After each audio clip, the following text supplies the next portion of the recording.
আজি সমিতি গঠন হ'ল ইয়াৰ বিষয়ে কি? হয়, আজি ওদালগুৰি জিলাৰ অন্তৰ্গত আমাৰ পানাৰী আঞ্চলিক সমিতি আজি 50জন সদস্য লৈ আজি আমি সমিতি গঠন কৰিলোঁ। আজি আমি উৰিয়া জনগোষ্ঠীৰ সৰ্বাংগীন উন্নতি, আমাৰ জাতীয় সমস্যা, আজি আমাৰ শৈক্ষিক সমস্যা, আজি আমাৰ সামাজিক সমস্যা, আজি আমাৰ বহুত ধৰণৰ প্ৰাপ্য যিৰ পৰা আমি বঞ্চিত হৈ আছোঁ তাক লৈ পেলাই এতিয়া উৰিয়া জনগোষ্ঠীয়ে অৰহৰ কাম কৰি আছে। উৰিয়া জনগোষ্ঠীয়ে এতিয়া ওদালগুৰি জিলাত তৎপৰভাৱে আজি আমাৰ জনগোষ্ঠীৰ সমস্যাবিলাক সমাধানৰ পথে আজি আমি কাম কৰি মাত মাতি আহি আছোঁ। আজি আমাৰ এই জনগোষ্ঠী আজি যি পূৰ্ণাংগ সমিতি গঠন কৰা হ'লে এই সমিতিৰ দ্বাৰা আজি পানাৰী আঞ্চলিকৰ অন্তৰ্গত ভুটীয়াচাং চাহ বাগিচা, আজি পানাৰী চাহ বাগিচা, আমাৰ চনাপানী হওক, আমাৰ কি বুলি কয় ভুটীয়ামাৰী হওক, এইটো অঞ্চলত বসবাস কৰি থকা প্ৰায় 15,000 আজি আমাৰ উৰিয়া জনগোষ্ঠীৰ লোকক ৰক্ষণাবেক্ষণ দিয়া হওক, নিৰাপত্তা হওক, জাতীয় সমস্যাৰ ক্ষেত্ৰত উপস্থাপনেই হওক, বহুত ক্ষেত্ৰত এতিয়া উপস্থাপনৰ ক্ষেত্ৰত এই সমিতিয়ে ভূমিকা ল'ব। আজি আমি জিলা সমিতিয়ে হওক, আজি আমি সামূহিকভাৱে আমি সহযোগ কৰিম। আৰু এই উৰিয়া জনগোষ্ঠীৰ যি দাবীবিলাক আছে, বিশেষকৈ আজিৰ তাৰিখত আমি আলোচনা কৰিছোঁ আমাৰ শৈক্ষিক দিশক।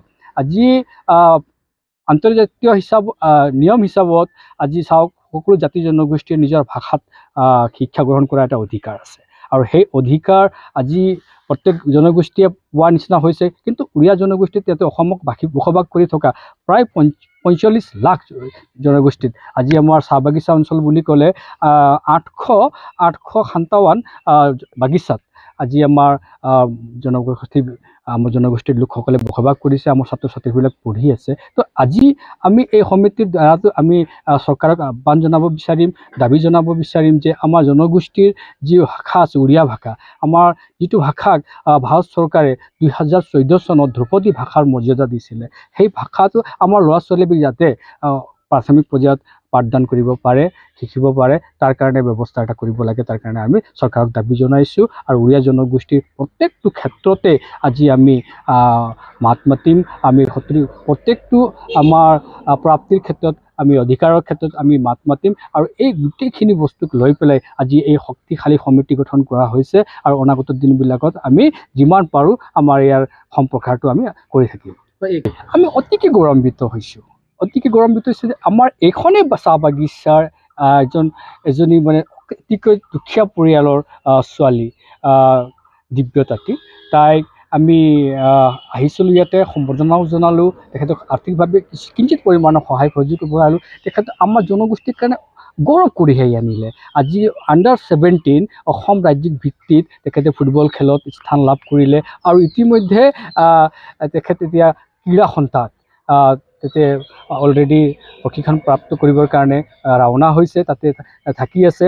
আৰু তাতে উৎকৃষ্ট প্ৰশিক্ষণ লাভ কৰি পেলাই আজি আমাৰ জনগোষ্ঠীত সুনাম কঢ়িয়াই আনিব, অৰ্থাৎ আৰু অসম ৰাজ্যিক দলত স্থান লাভ কৰিব। আৰু লাহে লাহে তাই আমি কামনা কৰিছোঁ, আশীৰ্বাদ প্ৰদান কৰিছোঁ, তাই অনাগত দিনত যাই পেলাই আমাৰ ভাৰতীয় দলতেই হওক স্থান লাভ কৰক, আৰু উন্নত খেল প্ৰদৰ্শন কৰক, আৰু আমাৰ জনগোষ্ঠীৰ মান স্বাভিমান গৌৰৱ কঢ়িয়াই আনক, সেইটো তেখেতক মই আহ্বান জনাইছোঁ। হয়, আজি আমি যিহেতু আমি ওদালগুৰি জিলাত আমি যিটো মানে চেঞ্চাছ কৰিছোঁ, আমি খবৰ কৰিছোঁ, আমি তাৰ সেইটো ভিত্তিত আমি তথ্য লাভ কৰিছোঁ যে আমাৰ ওদালগুৰি জিলাত প্ৰায় 1,20,000 জনগোষ্ঠী জনজাতি উৰিয়া জনজাতিৰ লোকে বসবাস কৰি আছে। সেই মৰ্মে আমি কালাইগাঁও অঞ্চলতো আজি আমি অতি কমেও 5,000 আমাৰ জনগোষ্ঠীৰ লোক বসবাস কৰা আমি প্ৰমাণ পাইছোঁ। ইতিমধ্যে আমাৰ খবৰ হৈছে, আৰু অনতিপলমে তাতেও আমি আঞ্চলিক সমিতি, কালাইগাঁও আঞ্চলিক সমিতি গঠন কৰিবলৈ আমি যোজনা প্ৰস্তুত কৰিছোঁ। হয়, অসম উৰিয়া যুৱ ছাত্ৰ পৰিষদ ওদালগুৰি জিলা সমিতিৰ উদ্যোগত আজি পানাৰী আঞ্চলিক সমিতি গঠন কৰা হ'ল। আৰু এই সমিতিৰ নতুন সভাপতি হিচাপে সুৰেশ তান্তি আৰু ৰোহিত বাগক সম্পাদক হিচাপে দায়িত্ব লোৱা হ'ল। আৰু এই সমিতিৰ যোগেদি আমি আস্থা আৰু বিশ্বাস যে পানাৰী অঞ্চলত বসবাস কৰি থকা উৰিয়া জনগোষ্ঠীৰ লোকসকলে যাতে নিৰাপত্তা পাব, শিক্ষা দীক্ষাৰ ক্ষেত্ৰত আগবাঢ়ি যাব। আমাৰ এইটোৱে লক্ষ্য যে আমাৰ উৰিয়া জনগোষ্ঠী এক চহকী জনগোষ্ঠী আৰু এই চহকী জনগোষ্ঠীৰ যি কলা সংস্কৃতি আছে সেই কলা সংস্কৃতিক আমি নিশ্চয়কৈ বজাই ৰখা বা ৰক্ষা কৰা আমাৰ দায়িত্ব। আৰু ইয়াৰ ফলস্বৰূপে আমি পৰ্যায়ক্ৰমে আৰু বিভিন্ন ধৰণৰ কামবিলাক আছে আমি পৰৱৰ্তী সময়ত কৰি যাম। আৰু আমাৰ বহুতো আঞ্চলিক সমিতি গঠন কৰিবলগীয়া আছে আৰু এই আঞ্চলিক সমিতিসমূহ গঠন কৰাৰ লগে লগে আমাৰ এই উৰিয়া জনগোষ্ঠী যাতে নিৰাপত্তা পাব আৰু চৰকাৰে যি ধৰণে মৰ্যাদা প্ৰদান কৰিব লাগিছিলে সেই মৰ্যাদা প্ৰদান কৰাৰ পৰা আমি বঞ্চিত হৈ আছোঁ। যিহেতু আমাৰ সকলো দিশত আমি আগবঢ়া বুলি ক'ব লাগিব, কিন্তু অসমত থকা সত্ত্বে আমি কিন্তু পিছ পৰি থকা পৰিলক্ষিত হৈছোঁ।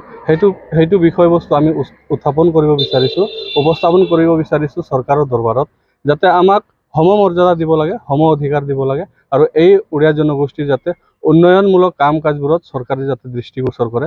আমি শিক্ষা দীক্ষাৰ ক্ষেত্ৰত আগবাঢ়িব বিচাৰিছোঁ, আমাৰ কলা সংস্কৃতিৰ ক্ষেত্ৰত আগবাঢ়িব বিচাৰিছোঁ আৰু অসমখন যাতে গৌৰৱময় কঢ়িয়াই আনিবৰ কাৰণে আমি ওতঃপ্ৰোতভাৱে জড়িত হ'ব বিচাৰিছোঁ।